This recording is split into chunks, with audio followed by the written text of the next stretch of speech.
rape. I'm off here with a chin. Ozuri, because I'm big butu, because happy zel. Is it a more what we have over a guy? Can you win on? Ya grow on issue on your daughter, Ronya and our daughter. Inchuai, I don't go pity you. I'll call your house, beat you away. Your mate, your girl like you, I go beat you away. Whereas a kawas child.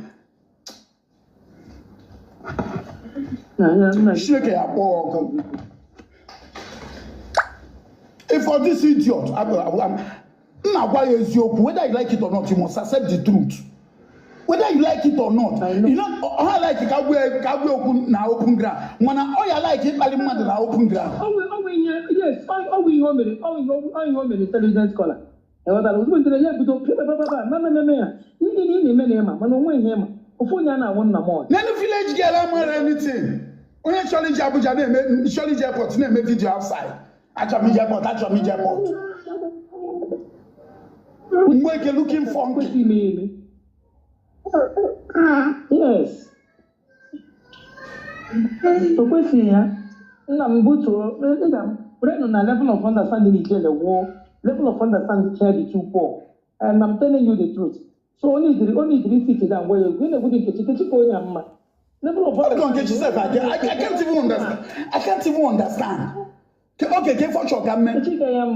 Only seen a hotel, made video, Jew airport. A rabbi may arrest. Now, I never go to court. Now I make because of the now I decided if I were Romaya and Kiru. Then the Wesley will, I decided to call them. I could not be able to sleep. I begged these people from that night. Very early in the morning. I understand. Lawyer 1 million. They're going to have to go. Lawyer 1 million. They're going to have to go before.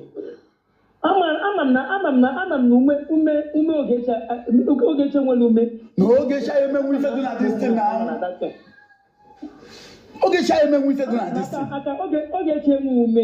so you put na TikTok na ko put life na ko no me ronya are some am do mume but don't listen na yoga na ipucho we jele what is the nwere the little the that is the understanding is the two poor ina go yoku ina go you were sense o ije mana nya na go ijele were sense come on sleep out get out from here na happy oh yeah one point what create a problem maybe in a kitchen and one there we no kana for the one ofa amu oteshi present open na public you don't just come out on public to talk anyhow omu oteshi egwu na ibiko biko anu mayo biko e mana nyu gbe mire na o chagala wa ha chwala ta ko wala nne na ya forget ya this all shit ya go na Facebook for years it does not matter to me.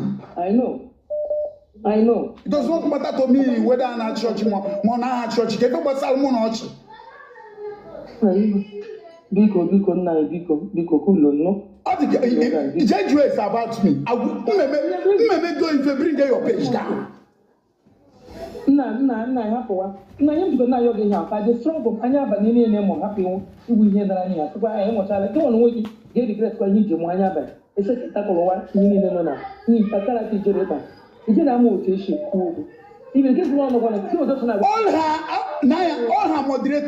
moderator. I want her no appetite this afternoon. Oh my yogido, one more gas in uno. Only the cases in uno, a office. I was still begging. Naibiko, Butu, Naibiko. Because if anyone is there, I swear with it. On your lawyer, I yes, a jury court. Before then, he and Ogido next week. Only your people can know next week now. Someone I can't even understand. More out of the mother said. There are some people who called me and said, I cannot take because of Ijere. We problem with Indemuna hang on her for years. Yes. How many years Muna Baroma and Kiruano? Then we my teacher and we problem with them. Only for na prevent many things. Many kamuna having a problem. Yes. Because only just smile for 1-2 months. You think I'm a fool or what? What became my agency? You should not see Delta State like you. I'm not from Delta State. I'm not a mixed blood.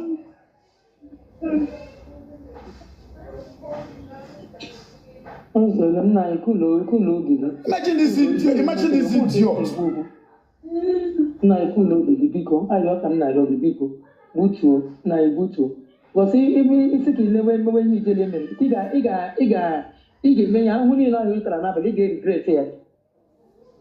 if my sister, I regret to go already. I regret to go already. No, because I know, because very hopeless thing. When federation ijele with hello too much just like this too much say when federation there is no difference between ijele and too much within a second so nya me o go dey megodi nda yen ya bo so me ya ha corporate o go go no even if na go mana the ga mo so she go we na mo for the layer na we pay. Must you fight who pass you? You must not fight who pass you. Yes, I was them. Jesus call me here. But see, I'm here for me. What do you want to like? So who couldn't make it on a public level? Not for ya, Baba. Only the work on his temper, on her temper. Oh, never have a temper. That is stupidity. Forget your temper. That is stupidity. Only ya was here. And I'm sure. You don't need to, analyze it in a dress. He dress. She blew a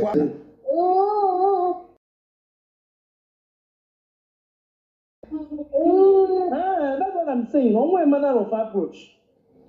One manner, all I like it so much. So they are intellectual. If you want to be popular, Naya, if you want to be popular, don't ever go intellectual. Don't ever cross my path again. Rubbish.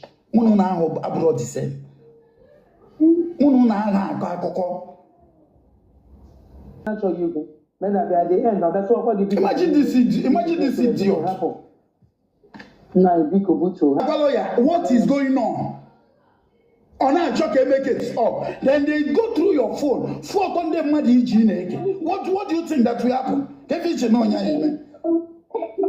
I check for peace to reign. If you on social media, okay,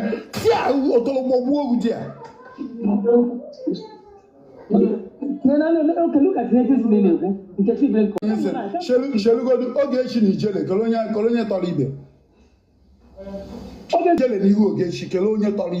by their face, you shall know them.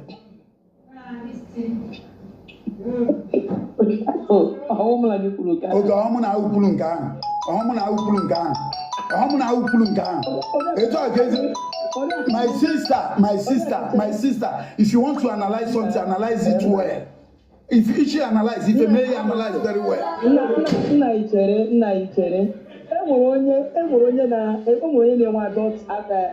Rapid growth. What is it? Okay. I got the meaning of rapid growth. Rapid growth,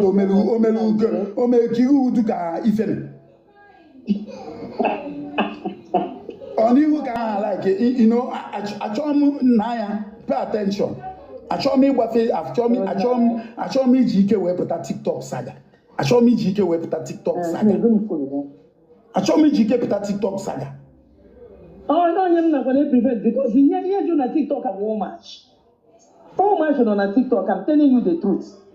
So much on a TikTok, TikTok are the Toretto. What I thought on TikTok. So more get to any now, but I am more getting up that more all of them from home. Because that girl is too swab and I have on your Facebook. Then I know if you're nepet here, Kudo Asia, nepet here, Jilima your name sway. Because after no low IQ, Jilima your name sway. Very, my brother. After no low IQ. And let me tell you something, my brother, my sister, let me tell you. Oyemuna no na Germany polom semu mu ga go do close to this lady. Come go do no will change because with the kind character she will fall apart so easily. And guy close to her, for the kind IQ sometimes Obal Mumba online, and then you have to Obal Mumba private, and then you have to can I always say I put this thing, focus on your content. Onyana Yonya focus on her content in a year bad advice. Leave problem and focus on your content. Okay, very on my case Facebook. Because I know you cannot face Facebook problem. In the Facebook, here Facebook, and he went on no high one, okay, she can defeat go sin. Or say on a lie. Oh no, I want to tell you, okay, she could have dealt with you serious. Okay, she can finish go and forget about you. Ezoko. Na ibiko obuto ha wele iwe chirin. Iwe wele zirigi happy. The reason that is if you want to shout for your lawyer. Don't shout for me. If you want to shout for your lawyer. I shout on him. Na biko buto biko buto biko. Idiot.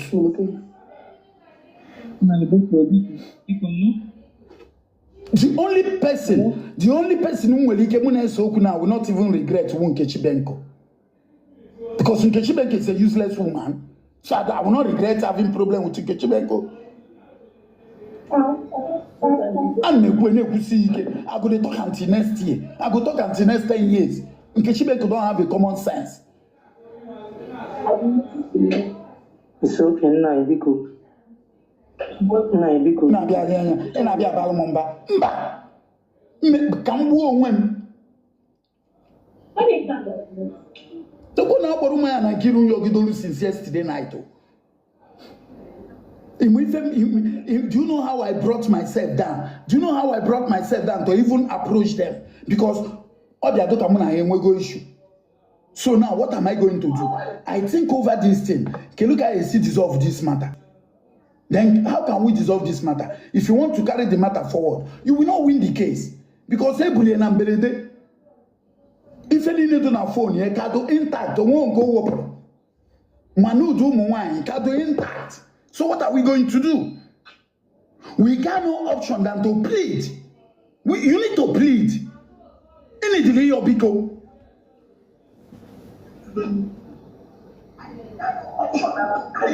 I started yesterday, Yogido, we put on Totwa this early morning.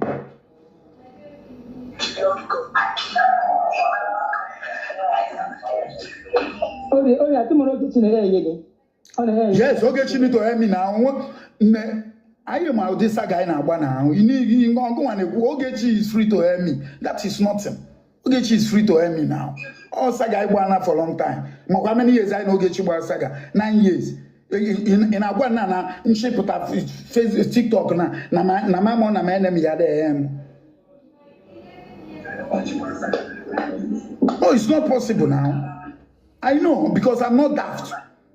I'm not stupid. If they are not hearing, they will be recording. So I'm not stupid, I'm not daft. Even though Gechi, because of this team, come yesterday. Make I seen a mama know. And before God and man, although let me not see any good thing in life. When Ogechi called me, I know without Baromaya and Kiru. Can't I live for man or woman? When Ogechi called me, I know without Baromaya and Kiru. Instead of this woman, upon can call to go to open will update on Hamu say Muko to call PK and Ogechi. Ogechi now start mocking me. I call them back. Amuna continue. We settle our differences amicable. You are happy. Now was an ambiko. You are happy. Yeah, you tell you are a useless woman.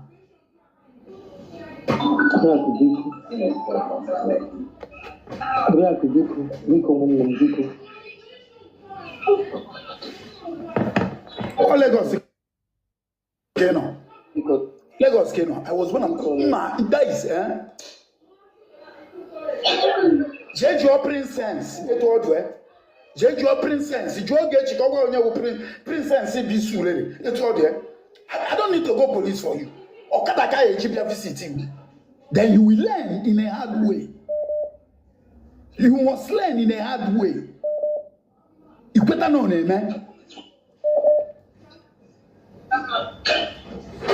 Idiot. In Abia Balamumba na public. Oge shemo to the right about Oge shemo bo deliver eba mumba public. Otoro bo kwe udia.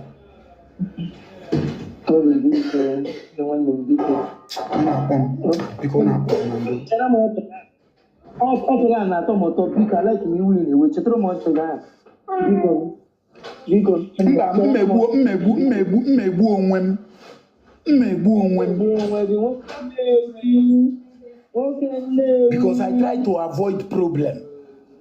Problem with Abaromaya and Kiru.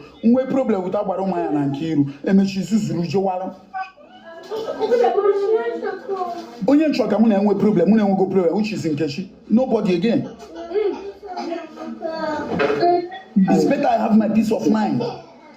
If you don't want case to settle in a normal way, you do it your own way.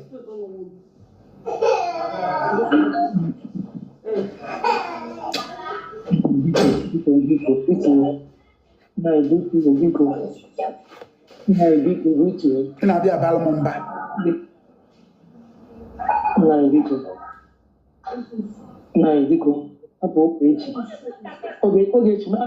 I'm a Salata and Galaya. I'm a okay to Munya. I'm a Salata. What the treasure you should on. Apple one and Biko. Shara Mocha have some kids. I don't know much guy. My sister and I can go. Only if I am mad man. Oh, no, but I know.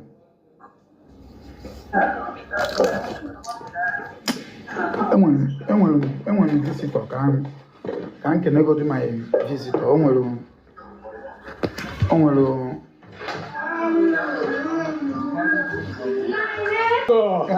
One can't get a man who don't do the one.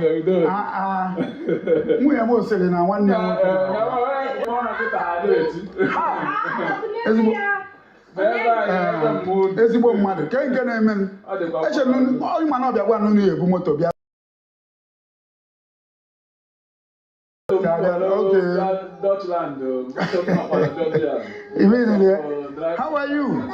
I'm good. Oh, yeah, fine. I can see. I'm so happy all children hear the Igbo. Yeah, huh? We speak him. All your children speak Igbo and we speak him. They are speaking Igbo. My children, I'm not talking about Igbo. They forget my own English. Wow. If you speak English, Deutsch. Yeah.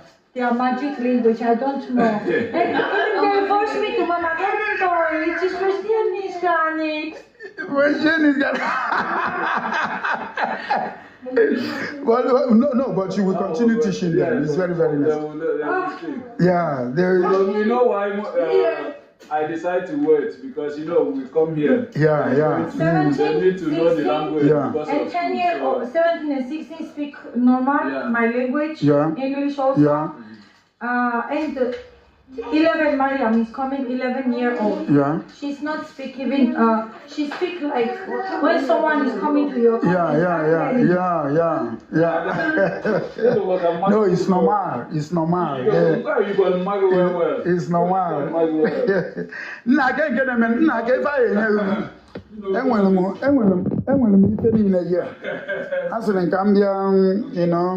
I am the one for my own sister for Dutchland in the foreign land. It's simple. Okay, I'll go for an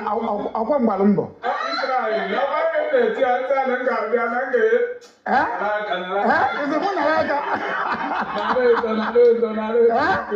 it I try for Goramatra. Ijabunu.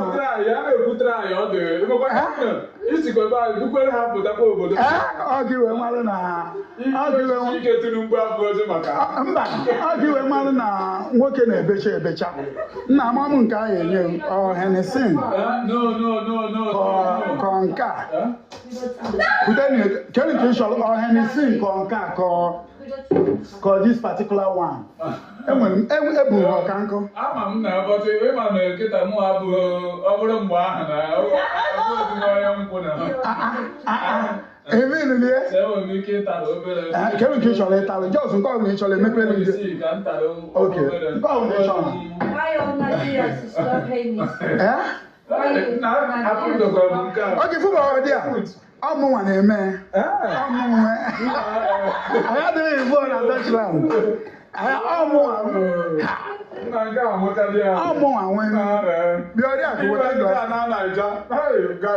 Guys, come on something. Last time when I buy, if I go to Maya before God and man, can't leave you for my 800,000.